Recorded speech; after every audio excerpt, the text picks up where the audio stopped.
bilang isang bilang isang tatay at marami po sa atin dito ay may mga kanya-kanyang pamilya and sa church na ito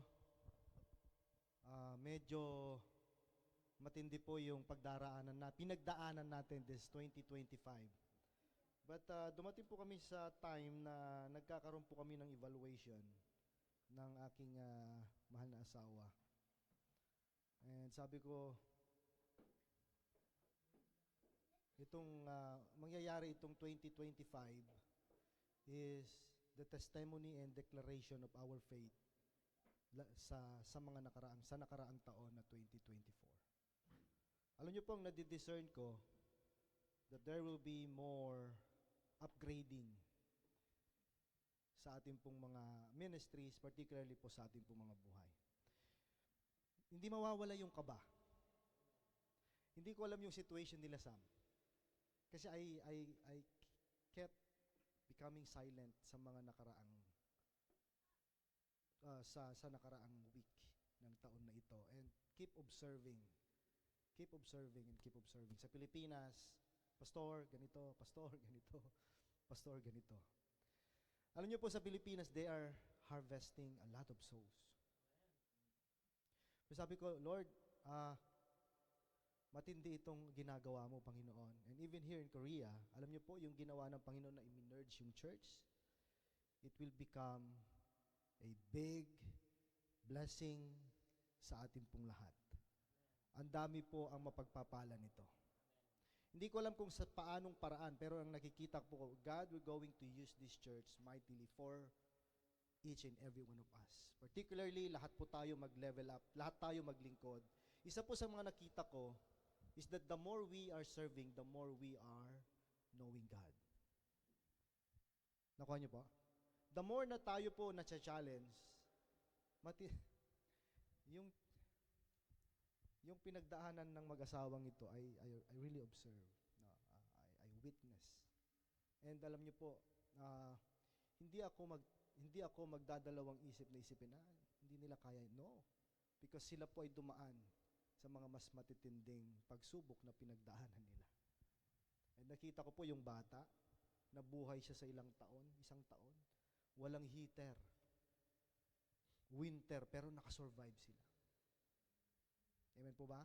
Yung mga iba po sa atin, hindi ko alam yung pinagdaraanan ninyo. Some of you, yung pinagdaanan ni Jemar, hindi ko rin alam yun.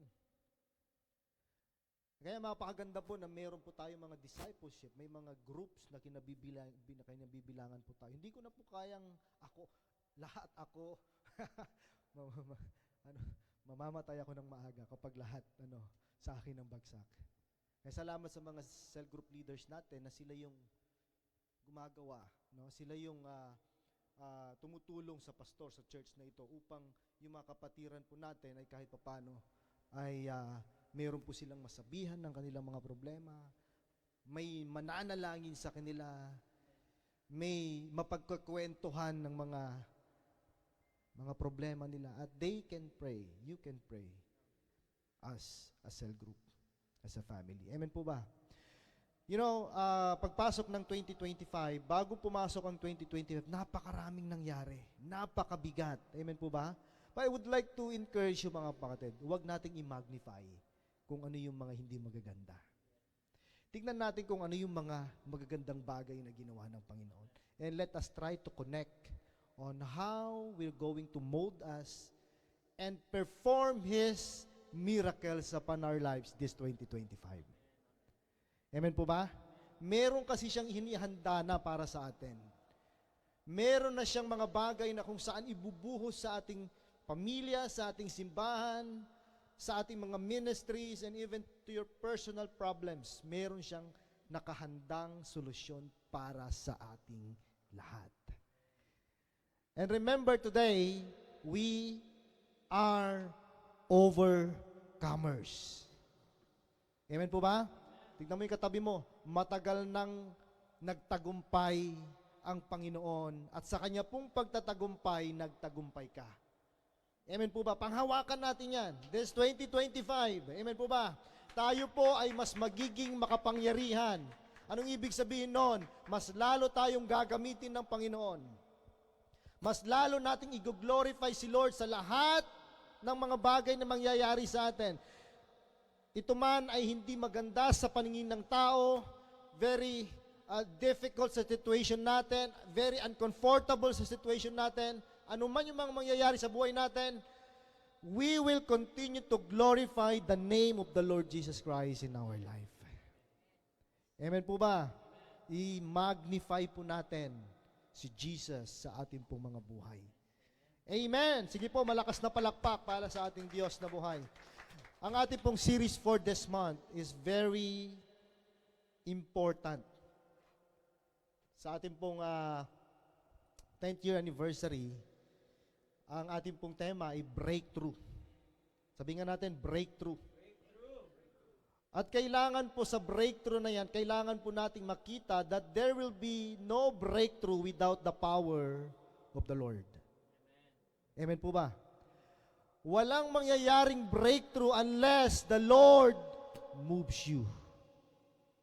Amen po ba? Walang mangyayaring pagbabago kung walang walang intervention ng ating dakilang Diyos na buhay. Amen po ba? Kaya yung breakthrough na yan, mananatiling salita lang yan kung wala ang intervention ng ating Panginoong Hesus sa pamamagitan ng banal na Espiritu. And today, we are talking about the power of Jesus in us. Amen po ba? Sabihin nga natin, power. Naniniwala ba kayo na may kapangyarihan kayo? Hindi yung kapangyarihan na napapanood natin sa TV. Mas realistic ito. Amen po ba? And we're going to talk about that power. In the Bible, yung salitang power, sa Greek word, ang tawag po diyan ay dunamis. Sabi nga natin, dunamis. Yan. Alam niyo po, naalala ko po, yung, by the way, ang ating pong series for this month is all about yung salitang dunamis or power. Yan yung pag-uusapan natin. Sabihin na ulit natin, dunamis, power. Yan. So, yan yung pag-uusapan natin for the whole month of January. At ang title po ng ating pong sermon for today is all about empowered through that power to go beyond borders. Amen po ba? Yung breakthrough na yan, dapat magkaroon po siya ng manifestation. Mananatilang breakthrough lang yan kung wala po tayong, mananatiling salitang breakthrough lang yan kung wala pong mangyayaring mga extraordinary po sa ating pong mga buhay. Amen po ba? Kailangan may mga extraordinary things na nangyayari. Halimbawa na lang po, alam ko ay yung mga iba dito, napakalayo ng mga pinanggalingan. Hindi yan madali. And I am observing, sabi ko sa kay Samonim, ilang kaya ang a-attend ngayong araw. Paggising ko kaninang alas 6, pasado alas 6, dumungaw po ako sa bintana. Nakita ko, mabigat ang bagsak ng snow. Sabi ko, Panginoon ko po. Lakas ng snow. Siyempre, malamig, madulas. And then, may mga tumutunog sa group chat natin. Ting, ting, ting. Nakikita ko yung mga pangalan. Di ko sinisin. Yung mga nagpo-post doon, malakas ang snow. Sabi ko, Panginoon ko, ilang kaya ang magiging attendance natin today? Amen po ba? Kung sabi ko kanya, alam nyo, itong first month of the year, mag-a-adjust tayong lahat. Diba? Mag-a-adjust tayong lahat. Unang adjustment, mas lalo tayong magiging intimate. Bakit po? Masikip. Diba? Naalala ko noon, sasakin po tayo habang nagpipreach ako dito. Marami kayong mga lugar na pwedeng pagstayhan eh. Diba? No? Mas komportable kayo. Alam ko ngayon, medyo iba dito, hindi komportable kasi dikit-dikit. Tama ba?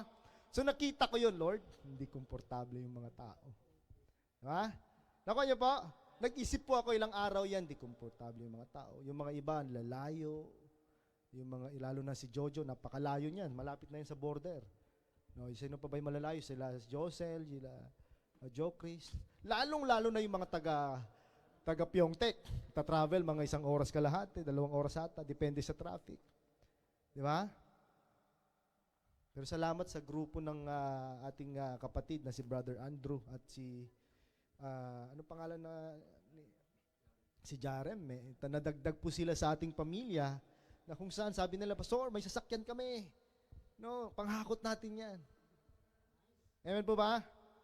So sabi ko, may mga ginagamit ng Panginoon para po tayo ay kahit paano maging sumaya tayo sa mga bagong challenges na mararanasan natin ngayon. So sa mga nakaraang araw, nagkaroon po ako ng evaluation sa sarili ko, sa mga gagawin sa ministry.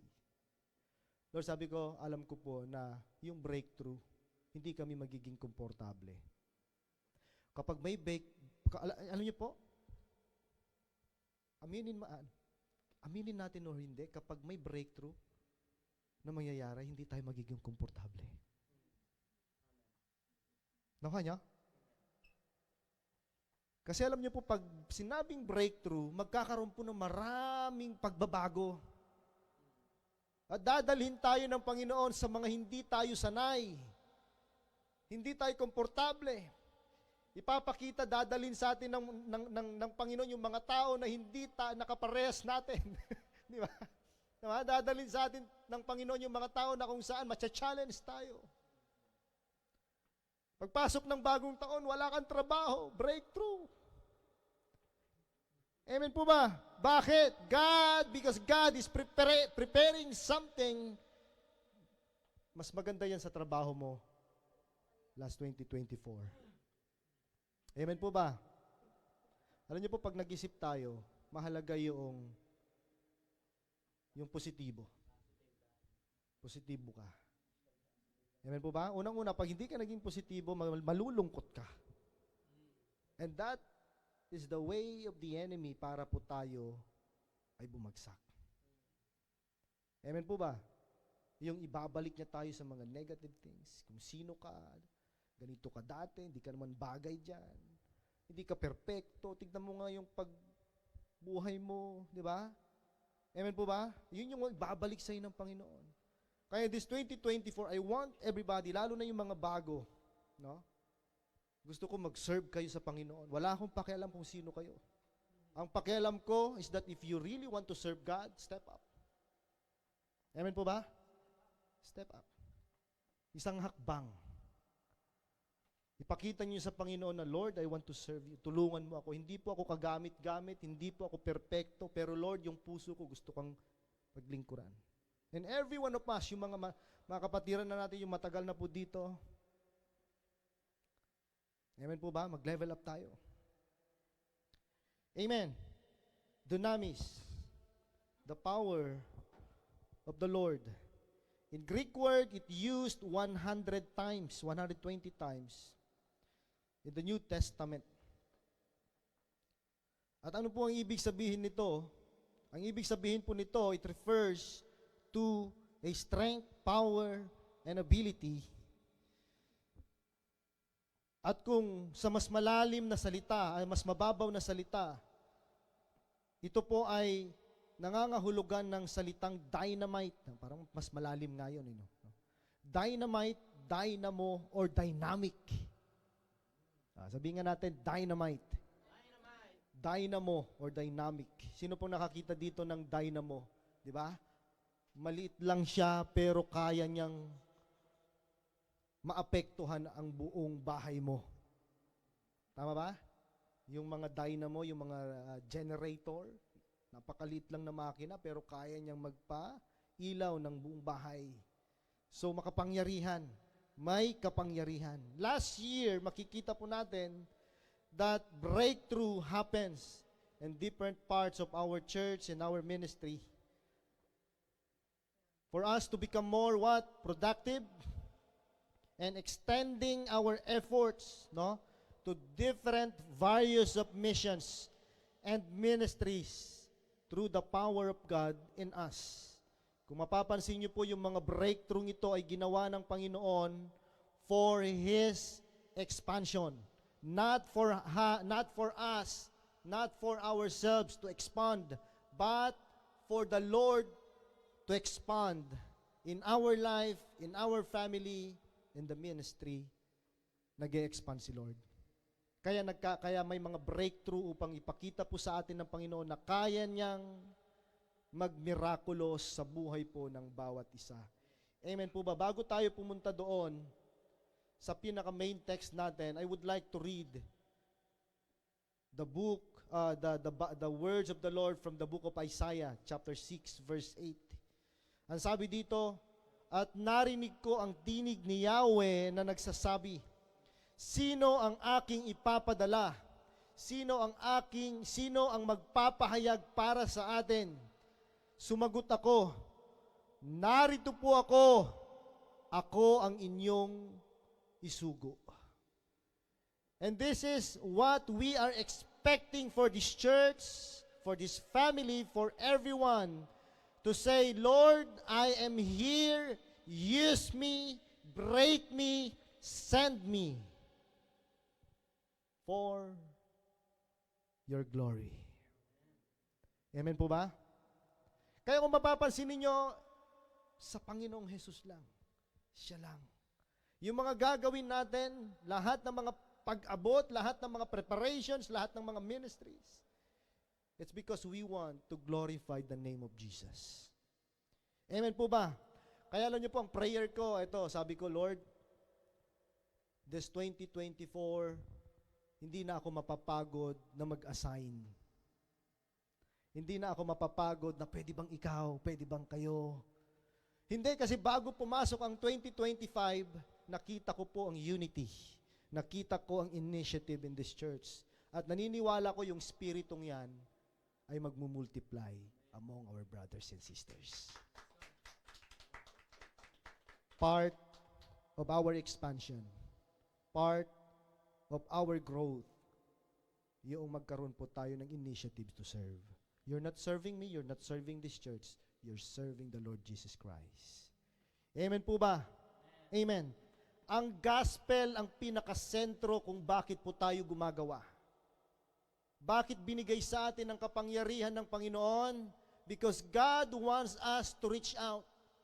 God wants you to go out from the place where you are right now to the place where God will going to say, eto yung pupuntahan mo, eto yung gusto kong abutin mo. And I would like to remind you, dapat po maging handa tayo dyan.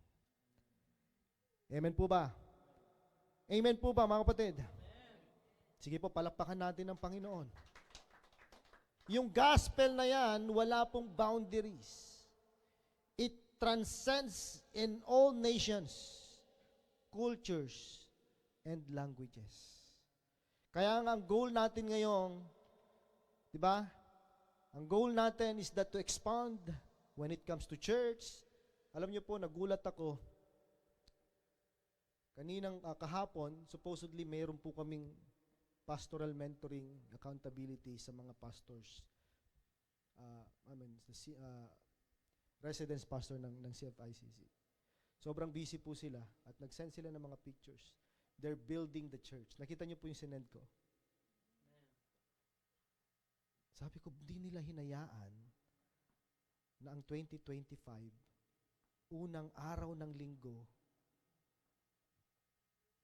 hindi sila mag-worship sa isang lugar na kung saan masasabi nating meron kaming lugar.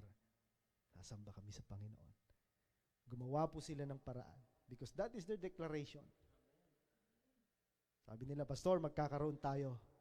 And sined po nila sa akin, nagpapatayo sila ng church. Gawa sa kawayan, tulong-tulong sila. Alam niyo po, na talagang na-bless ako sa mga leaders doon, mga workers. Kasi sabi ko sa kanila, wait for the Lord. Wait for breakthrough. Well, minsan kasi ang pagkakaintindi natin, yung okay ang lahat, di ba? Minsan yung prayer natin, malayong-malayo sa gustong gawin ng Panginoon. Amen po ba? Lord, ito yung gusto ko. Naku, wag yan. Ito muna tayo, ito muna yung process. Ito muna, dito ko muna gagalaw. Ito muna yung pagdaraanan mo. Amen po ba? So sabi ko, Lord, salamat sapagkat hindi mo hinayaan na pumasok ang 2025 na ang ministry doon sa Pilipinas, sa Tarlac, ay hindi mabigyan ng lugar yung mga kapatid po namin doon. Sa unang araw ng linggo, sasamba sila na merong bubong. Di na mahalaga kung yero man yan o ano. Basta importante, merong bubong at masasabing, this is our place of worship. Amen po ba? Nakakatuwa po. Simpleng bagay, pero naniniwala po ako na kapag naging grateful tayo sa Panginoon, God will going to bless that place and He will provide for that ministry. Amen. Amen. Ang sabi dyan, God calls and equips His people to step beyond their comfort zones. Minsan mga kapatid, may kailangan nating maintindihan na bago po natin maranasan ang pag-step up, kailangan tayo po ay umalis sa ating po mga comfort zones. Ano ba yung mga comfort zone natin sa buhay? Napakarami. Hindi tayo pwedeng gawin ng Panginoon kapag komportable tayo.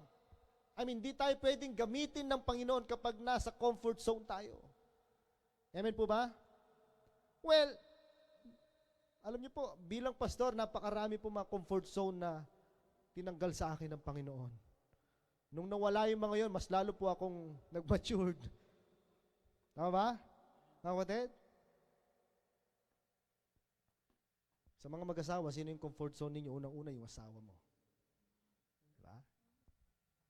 Pag wala yung asawa natin, diba? Normal yan kasi yan yung binigay sa ating partner ng Panginoon. Amen po ba? Minsan yung trabaho natin, napakarami mga bagay.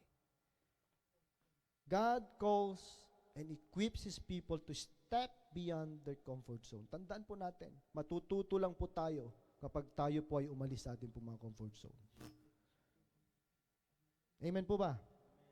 And today, we are going to look on how the Holy Spirit empowers us to cross physical, emotional, and spiritual borders. For what purpose? And the purpose is for the Great Commission to be preached in different part of the world. Mga kapatid, world na po ang pinag-uusapan natin dito. Itong 2025, personally, napakarami po yung breakthrough, hindi ko rin inaasahan na makakapag-publish tayo ng libro. 2 libro po yung tinatarget. Hopefully, umabot yung bago magkaroon ng conference doon sa Pilipinas at maibahagi po natin ito. And this, yung unang libro, sinishare ko po sa inyo ito because we're talking about breakthrough. We're talking about the power of the Lord in us. Hindi ko inaakalang magagawa ko ito. Without the power of the Holy Spirit, impossible for us to do these things. Amen po ba? So hopefully this month, magawa, maiprinta at maibigay po natin sa mga kapastoran for them to see the story of our church. Kung papaano po tayo naghirap, di ba? Kung papaano po tayo inangat ng Panginoon, papaano tayo in-expand ng Panginoon. At naniniwala po ako that God will going to use each and every one of us sa mga susunod na araw ng paglilingkod natin. Magiging testimony po ang bawat isa sa mga kapatiran at sa mga tao pang ibibigay sa atin ng Panginoon. Amen po ba? So una, we need to step out of our comfort zones. You want to experience the power of God? First, kailangan umalis ka sa iyong comfort zone. Amen po ba? Kung ano yung mga bagay na kung saan, alam mo yon, yung hindi ko kayang mabuhay kapag wala itong taong ito, di ba? Hindi ko kayang mabuhay kapag wala ka. Yan yung mga panahon ng mga kabataan natin. Tama ba? May mga bitter pa ata dito. Hindi pa nakaka-move on. Di ba? Nasaktan kasi nung umalis sa comfort zone nag-grow. Mas lalong ang daming na-realize. Tama po ba mga kapatid? Now, tignan natin. Etong si Abraham, gusto ko makita natin yung kwento niya. In Genesis chapter, this is our main text. Ang ating pong passage for today is in Genesis chapter 12 verses 1 to 4 and in Acts chapter 1 verse 8. Titignan natin yung connection. Okay? In Genesis chapter 12 verse 1 to 3, ito yung kwento na kung saan pinagpili, no? Namili yung magpinsan. Kapag merong lupa, no, merong isang blessing. Halimbawa po ako, itong mag-asawa. Okay. Pagpipiliin ko kayo, saan nyo gustong magpastor? Dito sa South Korea or sa North Korea? Sister Marilyn, anong pipiliin mo? South Korea. Ikaw? South Korea. Bakit ayaw nyo sa North Korea?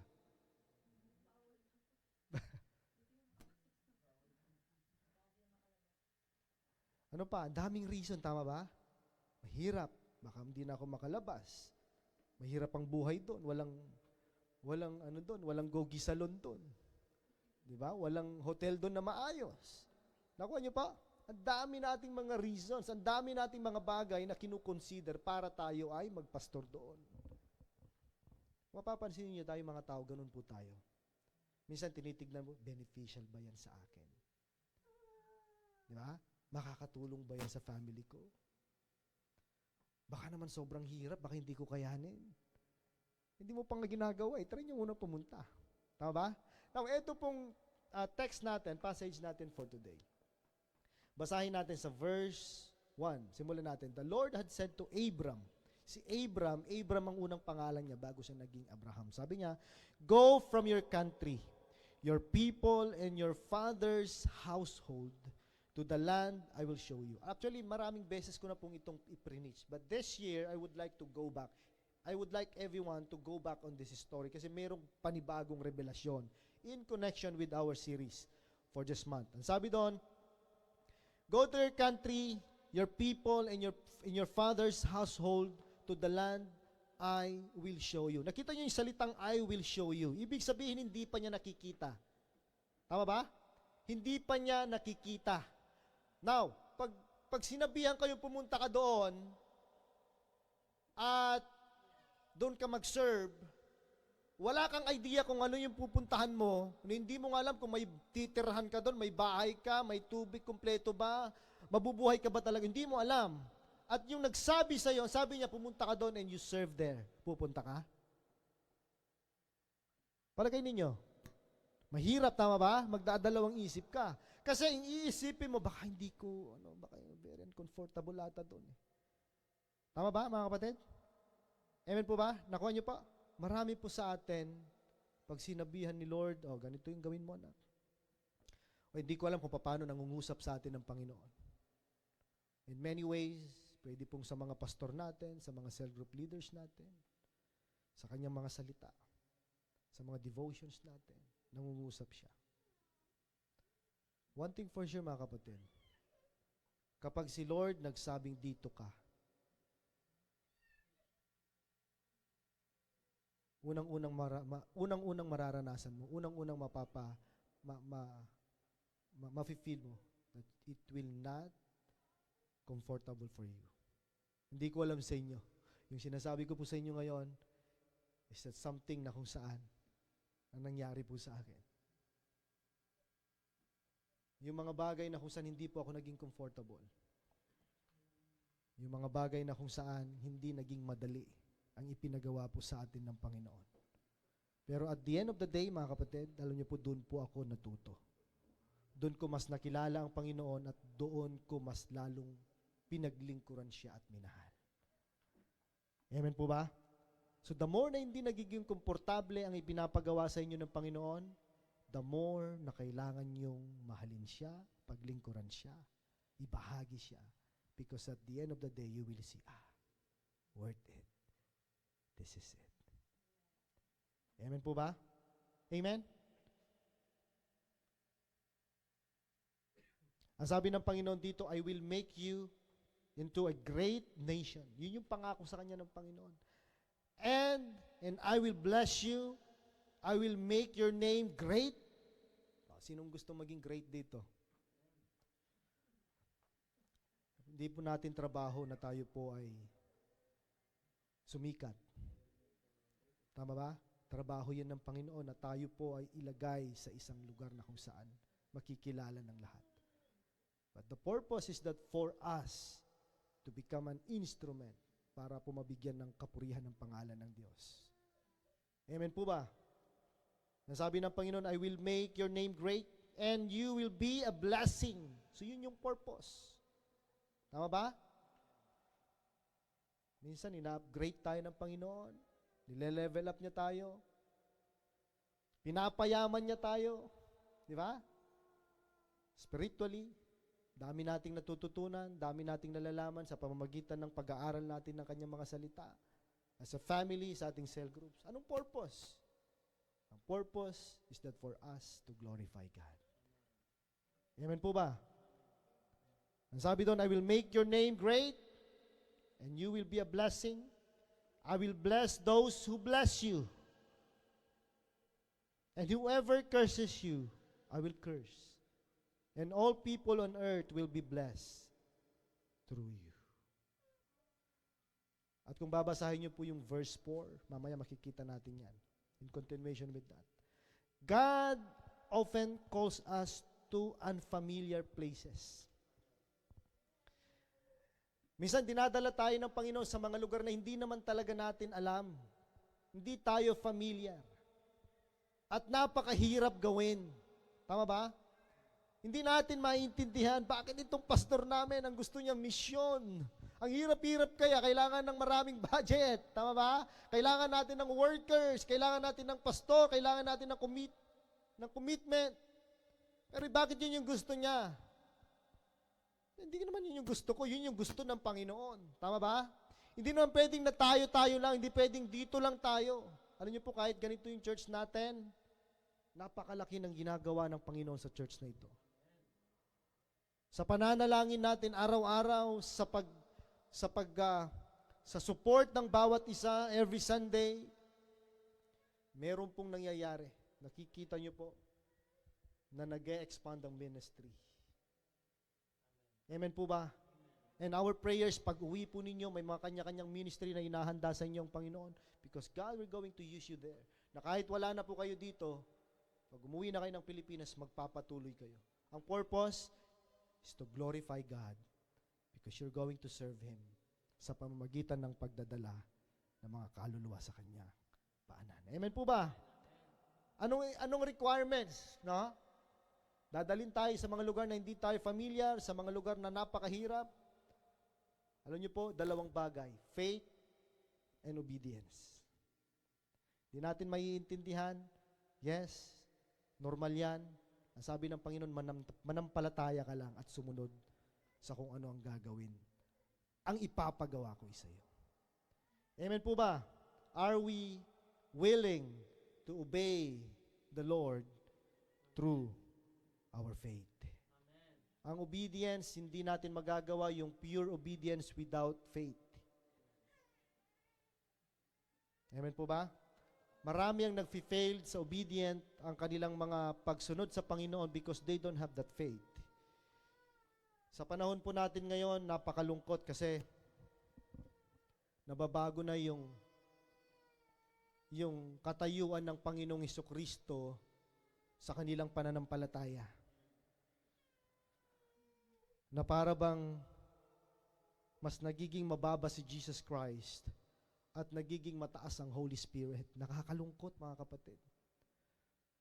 Ang dami na pong mga churches ngayon ang hindi na nagiging balanse ang katuruan when it comes to Trinity.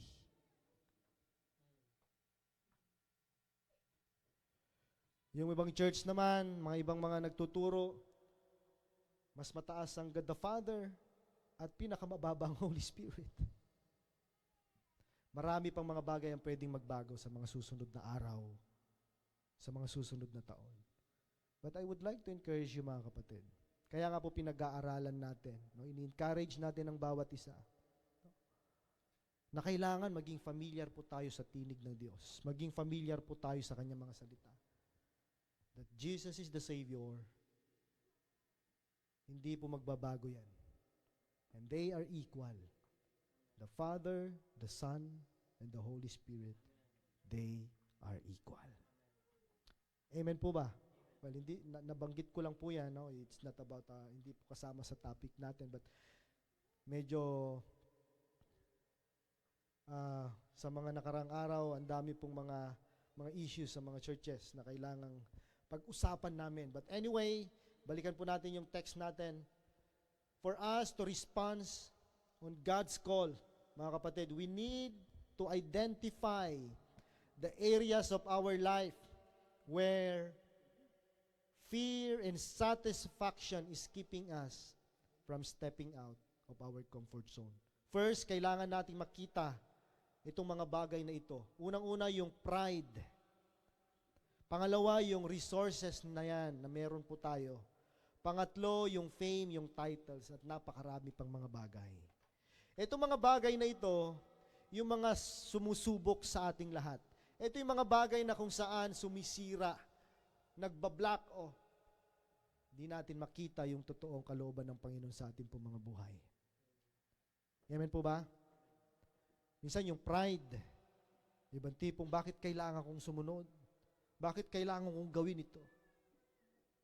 Amen po ba? Alam niyo po ba may mga mentor ako? Hindi ko nababanggitin baka ano.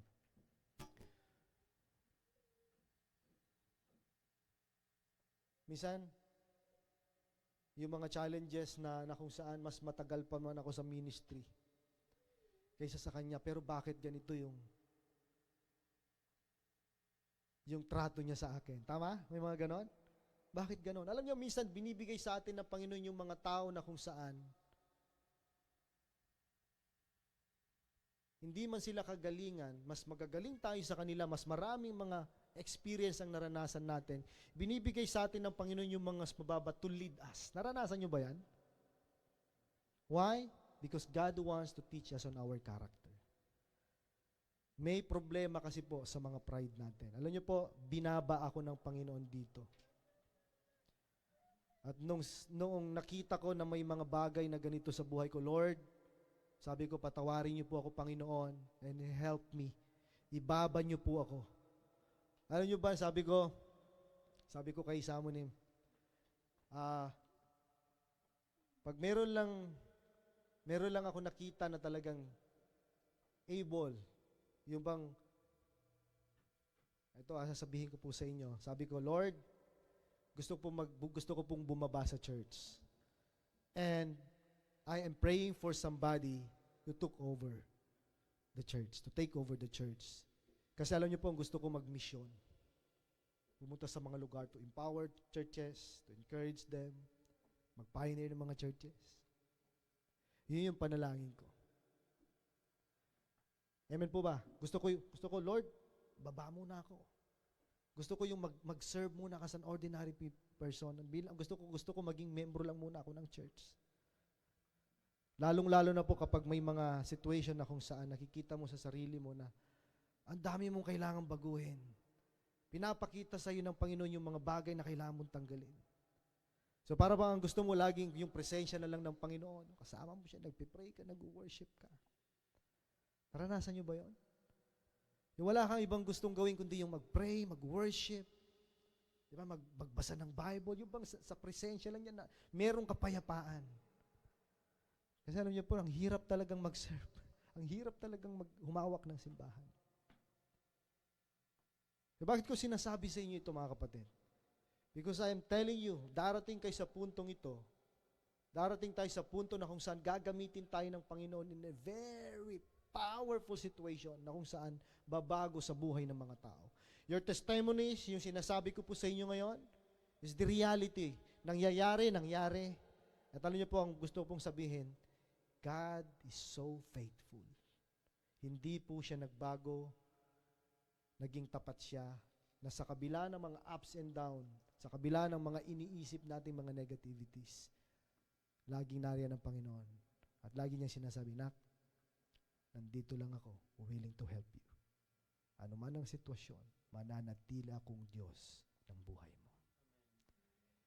Amen po ba? The same thing po sa ating lahat.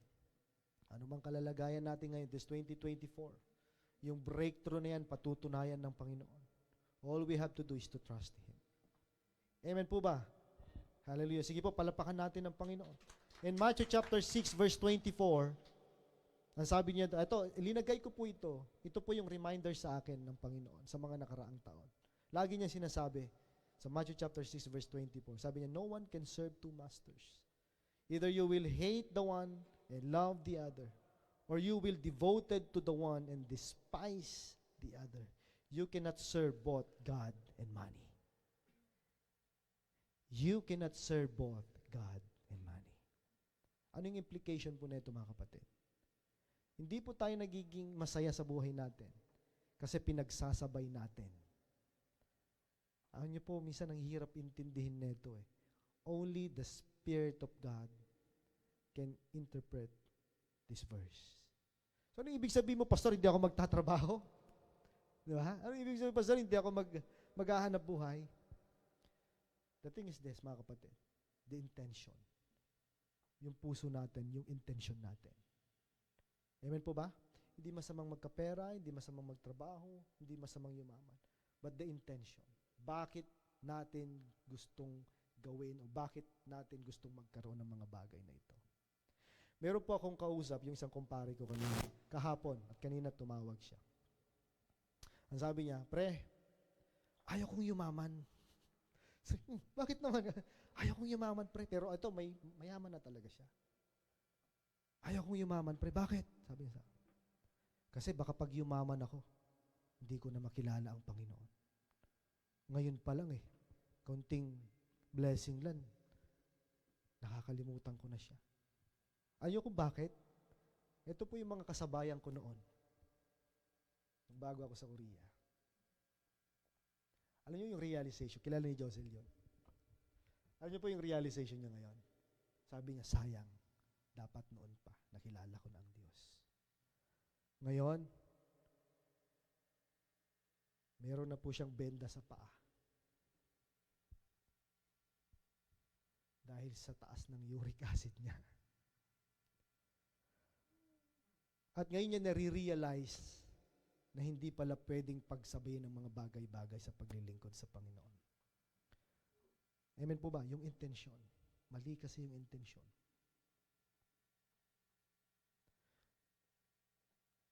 Darating yung time, mga kapatid, na marirealize natin.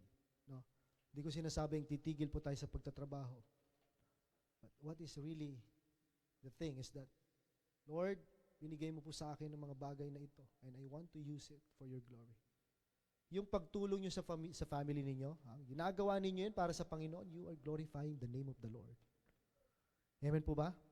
Yung ministry na ginagawa po ninyo ngayon, ginagawa po ninyo in good intention, natutuwa ang Panginoon, naniniwala po ako na darating yung time, ibabalik ng Panginoon yan. Amen po ba? God is faithful. The second one, you have to get out from your comfort zone if you want to experience the power of God. Pangalawa, nasa iyo na. Pangalawa, manifest the power of the Holy Spirit. Naniniwala ba kayo na nasa atin ang banal na Espiritu? Wala pong mangyayaring breakthrough without the power of the Holy Spirit. Amen po ba? The Holy Spirit is in us. Hindi na natin hihintayin pa na mamatay tayo para maging santo tayo. Huwag kayong maniniwala doon. Na ang mga santo ay yung mga namatay na gumagawa ng himala. No, wala pong ganun sa Bible. Ang sabi sa Bible, once you accepted the Lord Jesus Christ, kalakip nun ng banal na Espiritu at mananahan siya sa iyo. At kapag pinananahanan ka ng banal na Espiritu, you're the temple of the Holy Spirit. Anong tawag sa iyo? Saint. Saint Sam, Saint Len. Di ba? Amen po ba? Saint Paul. Di ba? Amen po ba? Tahanan po tayo ng banal na Espiritu. So we need to manifest the power of the Holy Spirit. Ang sabi diyan, God gave us the Holy Spirit not to just keep it in us, but to manifest it in our actions. So ibig sabihin, yung banal na Espiritu na yan, na nasa atin, kaya sabi ng Panginoon, higit pa yung magagawa ninyo. Noong mga time na kung saan sinasabihan ng Panginoon si Kristo ang kanyang mga disciples, bago po siya umakyat sa langit, ang sabi niya, huwag kayong mag-alala, iiwan ko ang banal na Espiritu sa inyo, mananahan siya sa buhay ninyo, at higit pa yung magagawa ninyo. Ibig sabihin nun, marami pong mga bagay ang pwede nating magawa, na kung saan minsan hindi rin natin maintindihan kung bakit nagagawa natin. Dumating na ba sa punto sa inyo yon? Sa punto ng buhay ninyo na, talagang nagawa ko yun? Hindi ko maintindihan. Amen po ba? Actually, hindi naman tayo yun eh. It's the Holy Spirit. Amen po ba? So, kailangan mag-manifest ang banal na Espiritu po sa ating pong mga buhay. Now, saan natin makikita ito? In Acts chapter 1, kung mapapansin ninyo sa New Testament, ito yung time na kung saan matindi yung kilos ng banal na Espiritu. During the time of the Pentecost, basahin po natin in Acts chapter 1 verse 8, sabi niyo, but you will receive. Ano yun? The power, the dunamis. Sabihin nga natin, dunamis. You will receive the dunamis, the Holy Spirit. No? Ang sabi doon, when the Holy Spirit comes on you, and you will be my witnesses in Jerusalem, Judea, and Samaria, and to the end of the earth.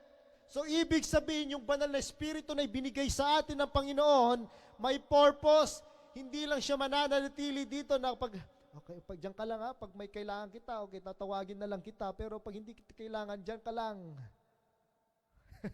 Amen po ba? Hindi. Ang sabi ng Panginoon, you will receive the Holy Spirit because you're going to different places. Sabi doon, you will witness.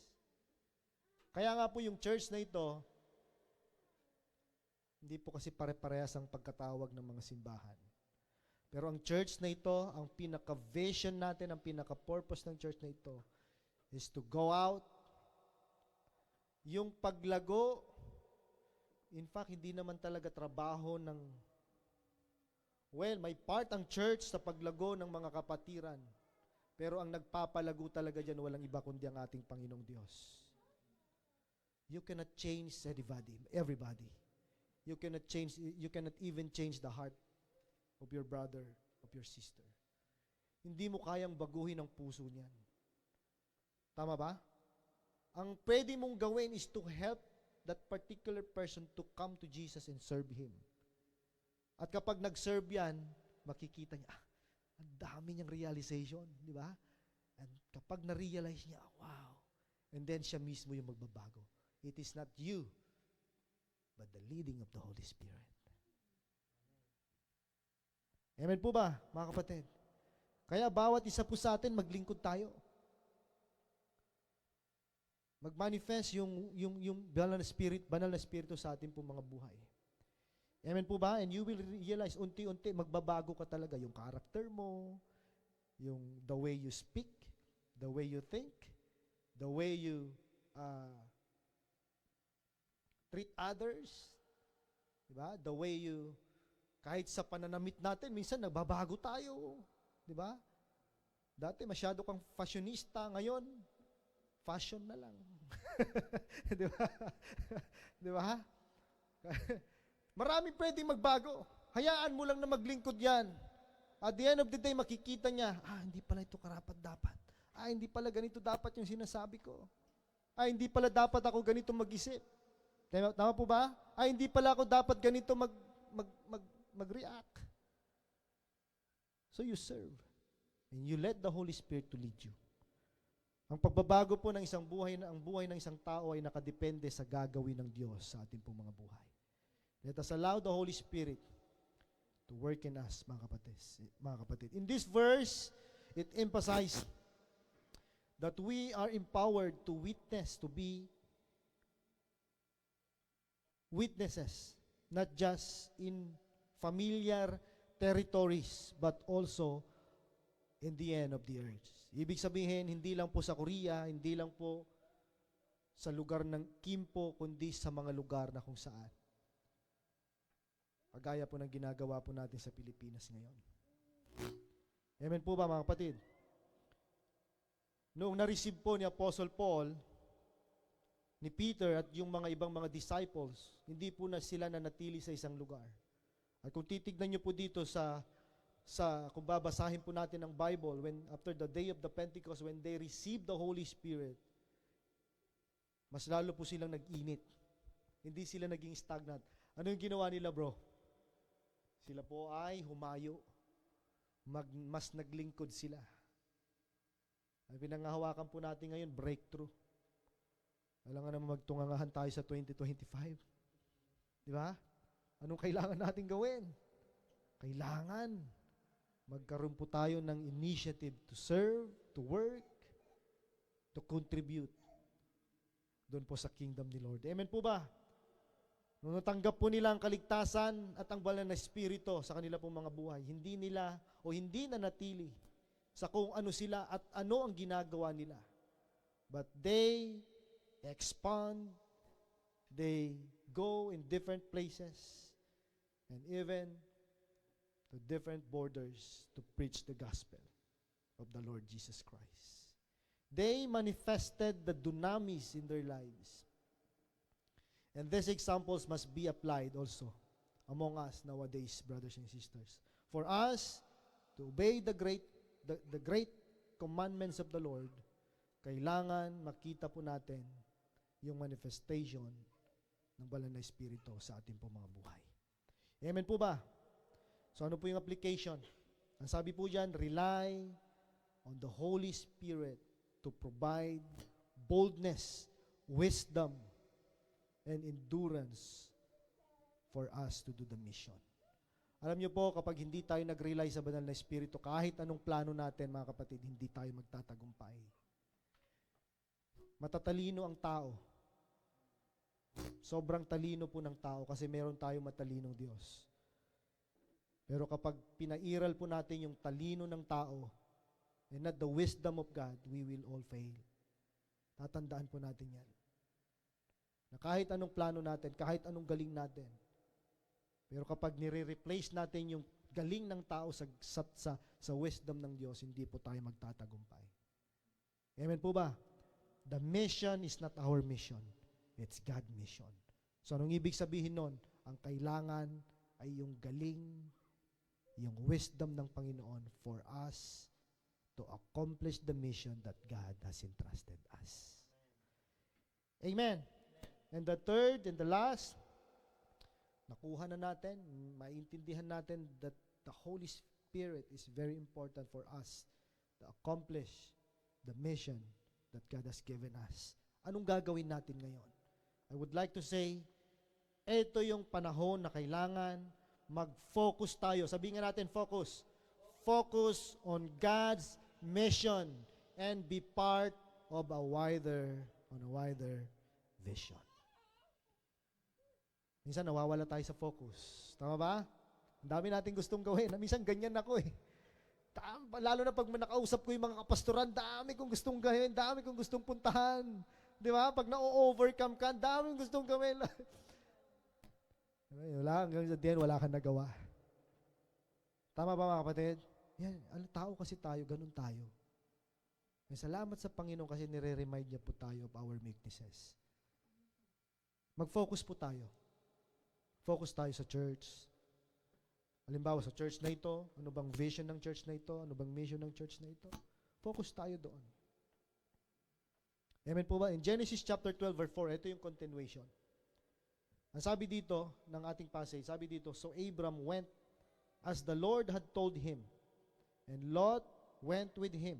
Abram was 75 years old during that time when he set out from Haran. In fact, ang dami dapat rason ni Abraham para hindi sumunod sa Panginoon. Tama ba? Unang-una yung edad. Ang tanda-tanda ko ng Panginoon, ngayon mo pa sasabihin sa akin ito na pumunta ko sa ganito. Di ba? Amen po ba, mga kapatid? Lord, pwede bang next time na lang, ang lamig, ang kapal ng snow. Kumusta pala yung mga sapatos ninyo? Basa. Di ba? Dito sa loob, mainit. Mamaya, tuyot na yan. Amen po ba? We need to focus on God's mission. Let us be part of a wider vision. Napakahalaga, mga kapatid, na mayroon po tayong unity when it comes to mission of God, when it comes to vision that God has given us. In verse 6 of Mark, chapter 6 of Mark, verse 6 to 13. Dito po tayo magtatapos. He was amazed. Basahin po natin ito. Sabi daw, he was amazed at their lack of faith. Then Jesus went around teaching from village to village, calling the 12 to him. He began to send them out 2 by 2 and gave them authority over impure spirits. Ang ganda ng kwentong ito, mga kapatid. During that time, ano niyo po sa sa New Testament, mapapansin niyo po doon na napakarami na ring mga nasasapihan. Nalala niyo sa Book of Mark? Mark ata kung di ako magkakali, chapter 4 ata or 5, di ba? Na napakaraming mga spirits doon at yung mga spirit noong nirebuke yung mga spiritong yon sa isang na nagmula sa isang nasaniban. Sabi niya, malis ka dyan. Ang tawag nga doon, hindi lang ilang spirito. Legions of spirits, bad spirits. So nirebuke sila at lumipat sila sa mga aso. Mamawa. Nakikinig ba kayo? Lumipat sila sa mga baboy. So totoo na ito, may mga bad spirits during the time of the Lord Jesus. Tingnan nga tabi nyo, baka may mga bad spirit dyan. Amen po ba? Sabi doon, he began to send them. And sabi doon, tama yun, may mga spirit of depressions, diba? Ang dami-daming mga cerebral anxieties, dami-daming mga klaseng mga spirito. Sabi doon, calling the 12 to him, he began to send them out 2 by 2 and gave them the authority over impure spirits.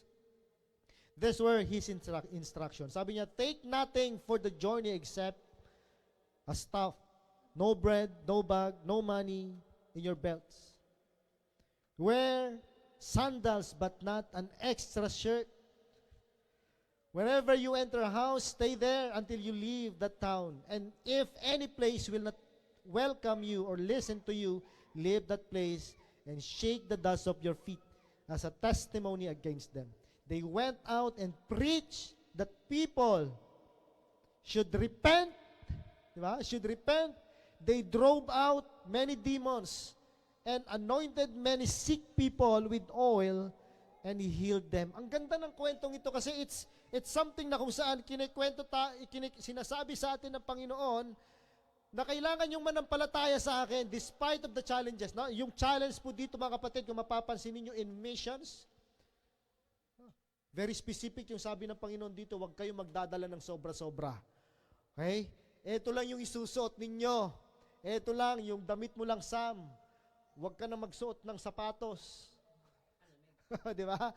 Huwag ka na magdala ng mga extra ng damit. Okay? Huwag ka na magdala ng pera kung bahala sa'yo. Di ba? Nasabi ng Panginoon, hindi ako. Di ba? Bakit? Alam niyo po, sinasabi sa atin ng Panginoon, you trust me. Magtiwala ka sa akin. Yung mga breakthrough na gagawin ko, na sinasabi ko sa iyo, gagawin ko yan kung maniniwala ka, mananampalataya ka sa akin. Amen po ba? Amen, mga kapatid. So the disciples responded boldly to their calling. Despite of the difficult situations na pagdaraanan nila, they said, yes, Lord. Pwede bang sabihin natin sa Panginoon, yes, Lord. They focus on preaching the gospel of Jesus Christ. And many, mga kapatid, marami, hindi isa, hindi dadalawa, kundi marami ang nakinig sa salita ng Panginoon at sila po ay tumanggap sa Diyos during that particular time. At ito po yung ipinapanalangin po natin. Na wherever we go, whatever we are going, may mga kaluluwa na makikinig ng kanya pong mga salita at tatanggap sa kaligtasang nais pong ibigay ng Diyos sa bawat isa. Amen po ba? Pwede pang palapakan natin ang Panginoon. So what is the application? Your part, your life, your ministry, your time is very important in the mission of the Lord. Mahalaga ka. Ang bawat isa sa atin dito, hindi po tayo ordinaryong mga tao lang. We are special. We are special in the mission of the Lord for the evangelization of this world. So what is the application? I would like to say, participate. Mag-participate po tayo hindi lang sa church but globally. Amen po ba? Globally, yung mga local missions natin, suportahan natin. Yung mga global missions natin, suportahan natin. In prayers, no? In giving, in going. Kaya nga, di ba, ang prayer natin, pagdating ng panahon, pag umuwi na itong mag-asawang ito, magpapastor sila sa Pilipinas. Ang prayer natin, pagdating ng time, pag umuwi si Brother Jojo, magkakaroon ng evangelist. Tama ba? At darating yung time, itong mag-asawang Pastor Christian na ito, hawak ng church at magbibuild, magre-raise ng mga panibagong mga leaders, pastors. At darating yung time, ngayon, I think this is the time for you also, Brother Andrew, to step up, di ba? At bumalik sa paglilingkod. At darating yung time, magpapastor ka rin. I don't know. Si Lord ang nakakaalam. At ang bawat isa po sa atin, ano man yung ministry natin ngayon, kayang-kayang level up ka ng Panginoon. Kayang-kayang gumawa ng mga miracles ni Lord sa buhay mo. Amen po ba? I would like to challenge you, brothers and sisters. This 2025, ang prayer ko po sa church na ito, mas lalo po tayo maging mapanalinginin. Amen po ba? Mas lalo po tayo maging giver sa ating pong mga oras, sa ating pong mga talents, sa ating pong mga resources. Kagaya po ng mga disciples, when they receive the visions, when they receive the Holy Spirit, mas lalo po silang naging mapagbigay sa kanila pong mga oras.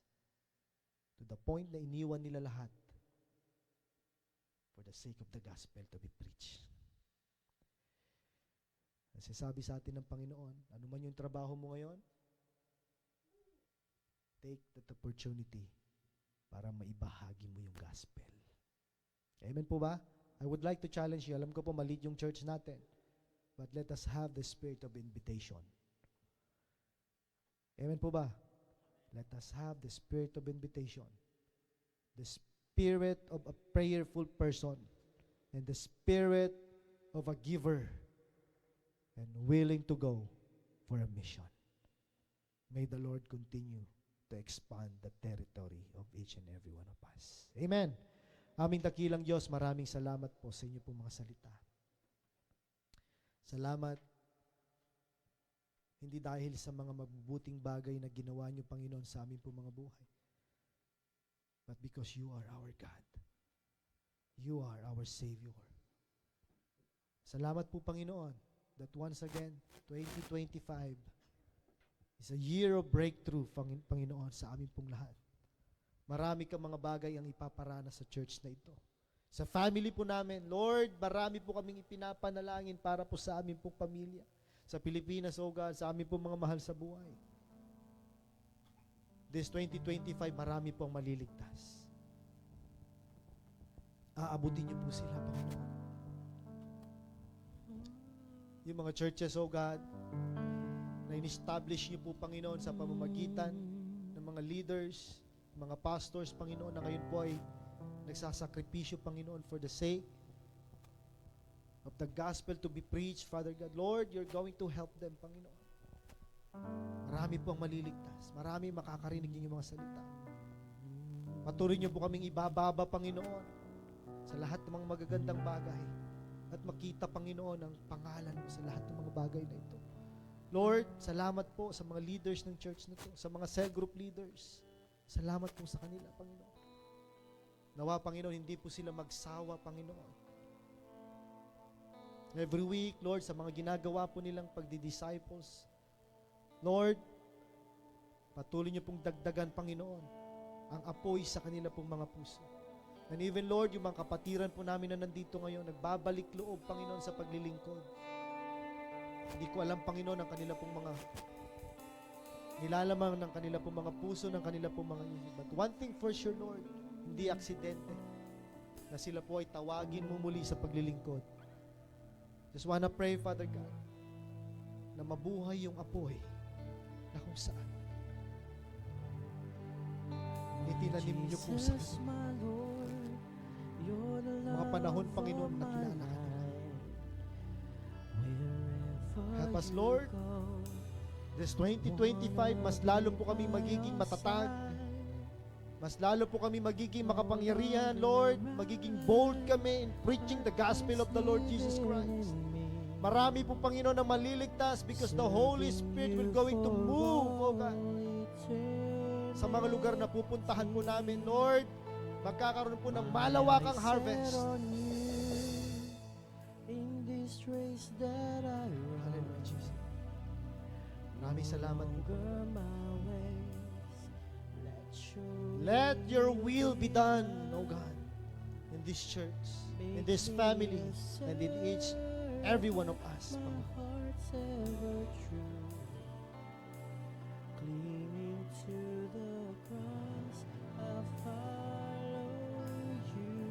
Hallelujah, Jesus. My Jesus, my Lord. Maraming salamat po. Yes, Lord. Sige po. Pwede bang kausapin natin ang Panginoon sa pamamagitan ng kantang ito? Let's recommit our plans to the Lord. I-commit natin ang ating pong mga buhay, ang ating mga oras, mga plano sa Panginoon. My eyes set on you in this race that I run. No longer my way. Sabihin natin sa Panginoon, let your will be done. Yes, Lord. No, yes, Lord. Panginoon, ito yung pagkakataon mo, Panginoon, na kami po ay kausapin, Panginoon, sa amin po mga puso. Lord, kung meron pong nakikita, meron ka pong nakikita, Panginoon, na kailangan baguhin upang hindi nagiging hadlang, Panginoon, sa amin pong paglilingkod. Lord, remove it. Tanggalin niyo po ito, Panginoon, yung pride. Tanggalin niyo po ito, Panginoon. Lord, yung mga material, masyado po kami nagiging materialistic. Lord, tanggalin niyo po ito, Panginoon.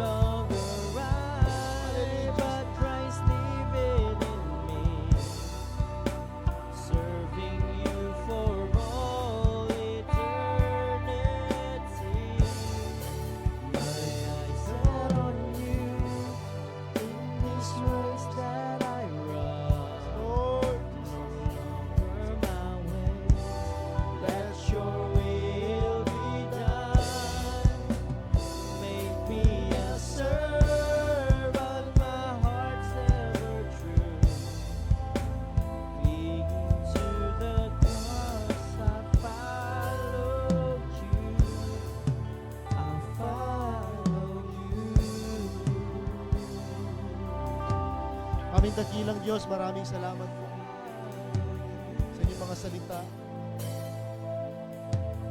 Salamat po, Panginoon.